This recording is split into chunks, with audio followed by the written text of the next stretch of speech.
ಗ್ರಂಥ ಮುದ್ರಿಸಲು ಪಥವಗೈದರು. ಹಿಂಗ ತನ್ನ ಮನೆಯ ಮಾರಿ ಮುದ್ರಣ ಹಾಕಿದರು. ಜೋ ಜೋ ಹಿಂಗ ತನ್ನ ಮನೆಯ ಮಾರಿ ಮುದ್ರಣ ಹಾಕಿದರು.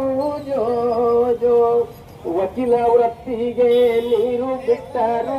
ಧರ್ಮ ರಕ್ಷಣೆಗಾಗಿ ಕಂಕಣ ಕಟ್ಟಿದರು. ನಾಡಿನ ತುಂಬೆಲ್ಲ ಧರ್ಮ ಬೆಳೆಸಿದರು. ಹಿಂಗ ಬಸವ ಕನವಿರಿ ಶೆಟ್ಟಿ ಜೋಗುಳ ಪಾಡಿದರು. ಜೋ ಜೋ ಹಿಂಗ ವಚನ ಸಾಹಿತ್ಯವೇ ಉಳಿಸಿ ಬೆಳೆಸಿದರು.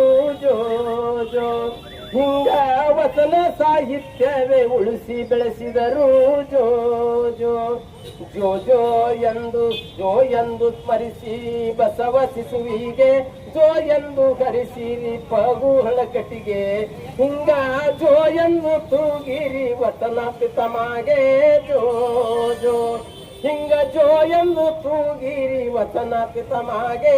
ಜೋ ಜೋ ಕರ್ನಾಡು ಧಾರವಾಡ ಪುಣ್ಯ ಭೂಮಿಯಳು ಹುಟ್ಟಿದರು 1887 2ನೇ ತಾರೀಕು ಜುಲೈ ತಿಂಗಳು. ಹಿಂಗ ಗುರು ಬಸವದ ನಮ್ಮರ ಚಿಕ್ಕರ್ಬದೋಳು. ಜೋ ಜೋ ಹಿಂಗ ಗುರು ಬಸವದ ನಮ್ಮರ ಚಿಕ್ಕರ್ಬದೋಳು. ಜೋ ಜೋ ಬಸವಾದಿ ಪ್ರಮತರು ಬರೆದ ವಚನಗಳು ಗುಪ್ತಾಗಿ ಹೋಗಿದವು. ಕಲ್ಯಾಣ ಕ್ರಾಂತಿಯರು ಒಬ್ಬರಿಗೆ ಸಿಗಲಿಲ್ಲ ಇದರೆಯೋಳು. ಹಿಂಗ ಪಗು ಹಳಕಟ್ಟಿಯವರ ನೊಂದ ಮನದೋಳು.